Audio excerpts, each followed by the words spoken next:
I just got this book in the mail and I'm so excited. This book is called If I Built a School, and the author is Chris Van Dusen. And he is the author, which means he wrote the book, but he's also the illustrator, which means he drew all of these amazing pictures that go along with the book. He drew all the illustrations. And I have a really fun fact about Chris Van Dusen. When my boys were little, one of their favorite books was by him, and it was called If I Built a Car. And my husband got creative and got on the internet and found Chris Van Dusen's email address. And he ended up emailing him to tell him how much we loved his book and his drawings, and that it was my boy's favorite book. And he emailed us back. We were so excited. It was very cool. Anyhow, I'll have to find that book, but I have it in my storeroom downstairs. But we printed out the email and we take the email right inside the cover of the book. So one of these days I'll find it and I'll show it to you. But in the meantime, I thought If I Built a School would be a good book to read, because we're all sad that we're not in school right now and we don't get to see each other. But maybe while we're doing our school at home, we could use our imaginations to visualize what our perfect school would look like. And that's exactly what the character does in this book. And the teacher in this book, her name is Miss Jane, but I thought when we read this book today, we could call her Ms. May in honor of your teacher that I know you're missing so, so much. So let's read If I Built a School. Can I make it through this book without my dog barking? Jack on the playground said to Ms. May, "This school is okay, but it's pitifully plain. The builder who built this school, I think, should be banned. It's nothing at all like the school I have planned." There's Jack and Ms. May on the playground.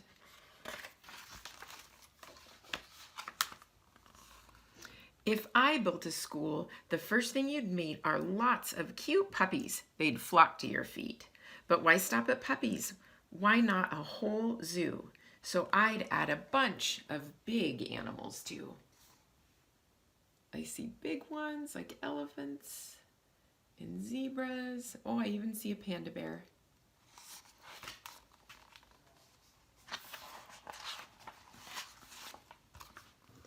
Right off the lobby to get to your class, I'd set up a system of tubes made of glass.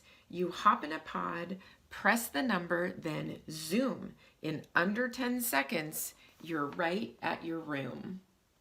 Isn't that cool? That reminds me of the tube system sometimes when you go to the bank and you go to the drive-thru and that little tiny tube gets vacuumed up.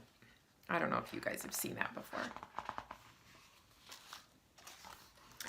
All of the classrooms are built onto towers that sprout from the schoolyard like colorful flowers. And like giant petals that welcome the day, the roofs open up in a similar way. Panels fold back and they let in the sun, which frankly makes being there that much more fun. They're enjoying a sunny day right down here just like we are. I think Jack likes futuristic things. He might be influenced by space, right? Now come see your classroom. Isn't it grand? That free-floating platform is where you would stand. And using a stylus, you write in the air. No blackboard, no whiteboard, no, nothing is there.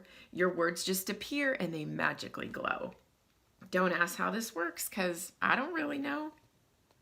Do you guys know what a stylus is? Ms. May's using a stylus right here. It almost looks like a pencil without lead, and she's writing in the air.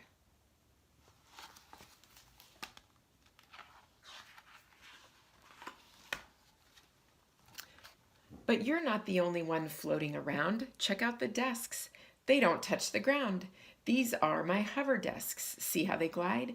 They even have bumpers in case you collide. Look at those bumpers right there. Have you guys ever been on the bumper cars? When I was growing up, that was my sister's favorite ride at the fair. She loved going on the bumper cars. In my kind of class, we wouldn't have tests. I'd liven things up with some hologram guests. Here are some examples of what I've been thinking. You might meet a T-Rex. Max, that's a shout out for you, our dinosaur lover. Or Abraham Lincoln. That makes me think of Sebastian with the coins. Do you guys see that? It's a hologram. So it kind of casts an imaginary person or thing, and it makes it look like they're right in front of you. I'd say Jack has an active imagination. The library's next, so let's have a look. You won't find your everyday regular book. These books come alive when removed from the racks. They pop up like pop-ups, but pop to the max. And if you're not sure what a book is about, you'll find out quickly when something pops out. I love pop-out books. Actually, my youngest son, Ben, when he was little, pop-outs were his very favorite. We had a lot of those. It's off to the gym, and this place is so cool. Around it, please note my perimeter pool. The pool's a deep oval that everyone likes. You race underwater on submarine bikes. Up there is my trampoline basketball court. It's partly a bounce house and partly a sport. There's also a rock wall, and here's something new. I've added some skydiving wind tunnels too. What? Let's see right there, you guys can see the skydiving wind tunnels. And Jack called this a perimeter pool. Perimeter means it goes all around the edges, so that's why it looks like a big circle of a pool. That looks like fun, doesn't it? Sign me up. I want to go to this school. I just heard the lunch bell, so let's go and eat. I'd like you to meet my new robo-chef, Pete. He's 20 feet tall and he spins on a gear. You order your lunch in this microphone here. And Pete can make anything, simple or weird, from PB and J. Oh, I take that back. From PB and jelly to squid, lightly seared. Who likes squid? Mrs. Hadley doesn't like squid. She doesn't like seafood. But look at that. See, he's on a big gear, which means he can spin around so he can serve everybody and they sit in a circle around him. That'd be a fun way to eat lunch, and I do love peanut butter and jelly. It's now time for recess. Let's head out the door. My playground is awesome. So much to explore. Fly on the zip line way up in the sky, or slide down the twisty slide 3 stories high.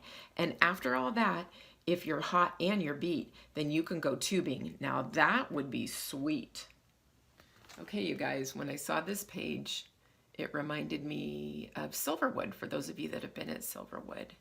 Or maybe you've driven on the freeway and seen the water slides at Wild Waters. But look at all those fun slides.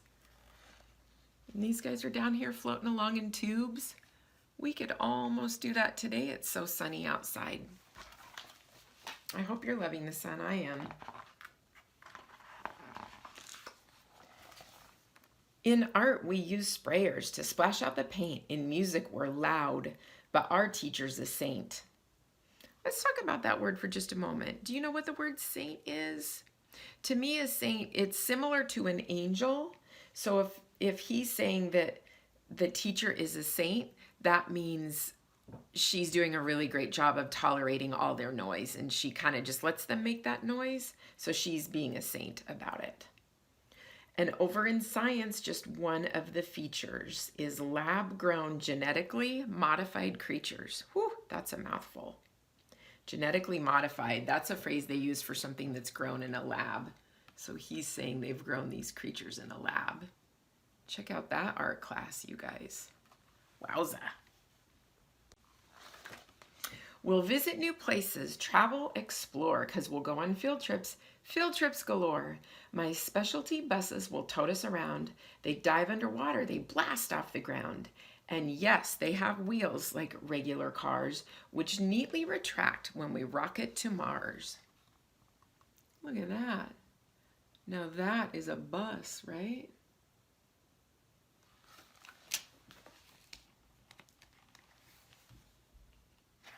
Okay, having problems turning the page.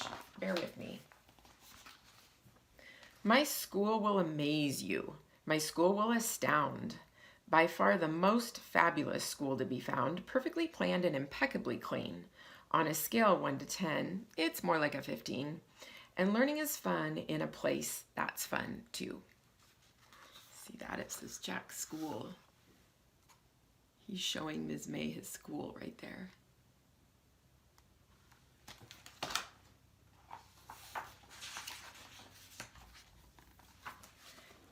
If I built a school, that's just what I'd do.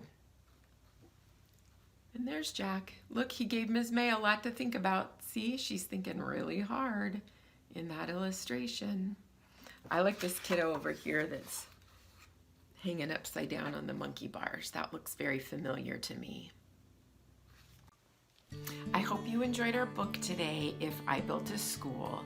I know that you are at home and I know that you're missing your school and you're really missing Ms. May and your friends, but I want you to keep in mind that your school misses you just as much. I know I'd love nothing more than to walk into the classroom and see you all. So just remember that we're thinking about you and we miss you, okay?